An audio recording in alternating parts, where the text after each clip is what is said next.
Good morning, everybody. This week I've removed some old stairs I had. Make sure you get help, because if you don't, it will get the better of you. You'll be doing like me, walking around with a cane all the time. Because they're very heavy. These were built back in the 50s. And you got to remember, they're heavy. Take your time. Get your help. Now, to get rid of them was a whole different story. I started off trying to break them up with a little hammer. Well, needless to say, that didn't do very good.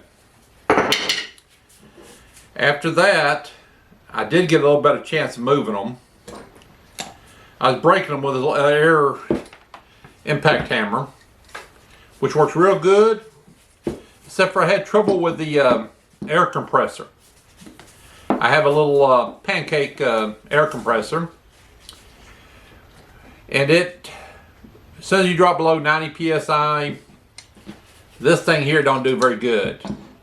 So I was constantly had to stop and let the compressor build up pressure again before I can get back to working with this.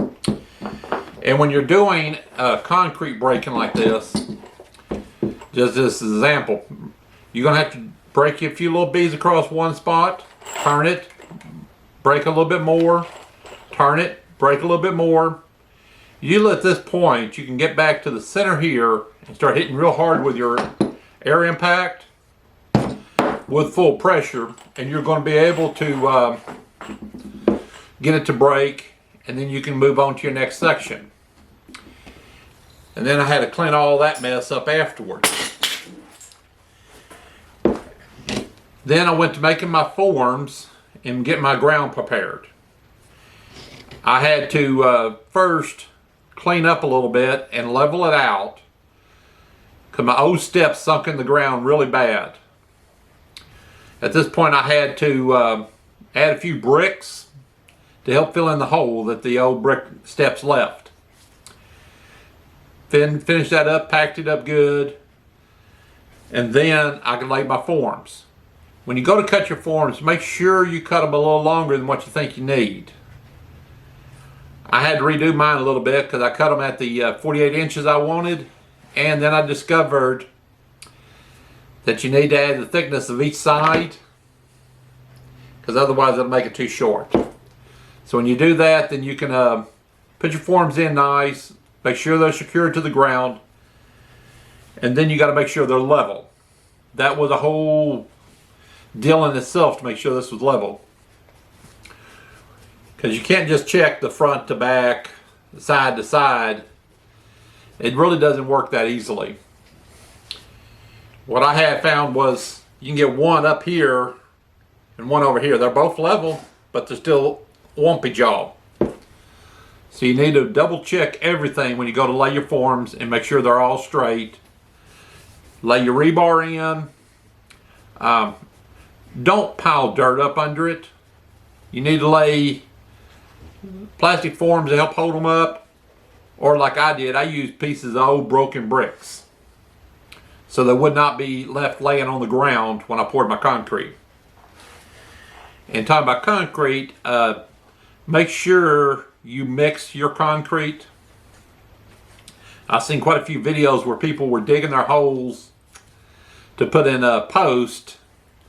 They were pouring water in and then pouring concrete, pouring water, pouring more concrete. In my time of rebuild and work around different things, being a handyman, I had to go redo a bunch of them because they just do not hold up properly when you mix them like that. You just need to get you a piece of plywood, lay it on the ground, get you a little valley cut into it, pour some water in, and start mixing.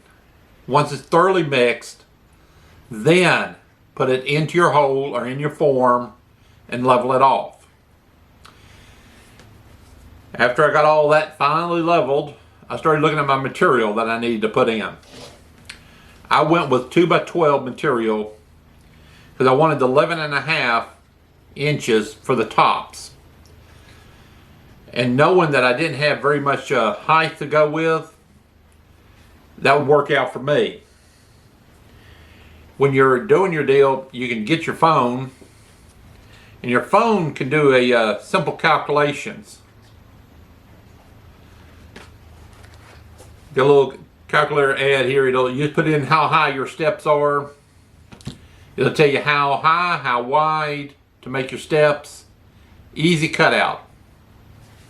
For me, it was pretty simple. I have a good square, and I had this big old piece of material.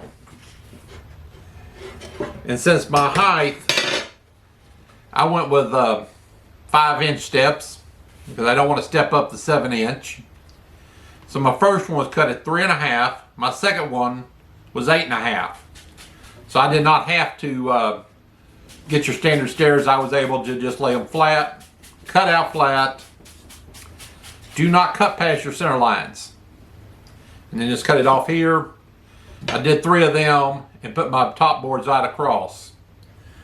For me, that worked out really nice, being able to measure them, cut them, and lay them out.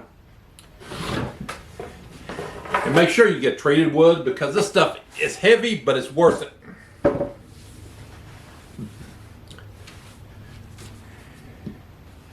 And then I moved up to my assembly. My assembly was pretty nice because it was just basically lay them on top, get my other pieces level, put some screws in, and I was able to get it tight and get it to where I wanted it to look. I will be painting them later, but for right now, when I put them together, I didn't worry about paint. I also will need to go back and put a support underneath and fasten them down to the concrete. But this week we're having some rain, and I wouldn't get able to paint it, and I also wouldn't mind the treated wood to dry out a little before painting. And if you ever slip on some stairs, there's a simple method to stop the slippage from painted stairs.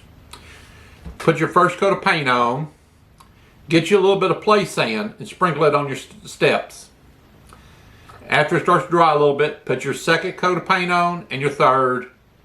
Once you do that, the grit from them sand will allow you to have a good firm on your pressing of it. You can walk on it. You're not going to slip. You're not going to slide.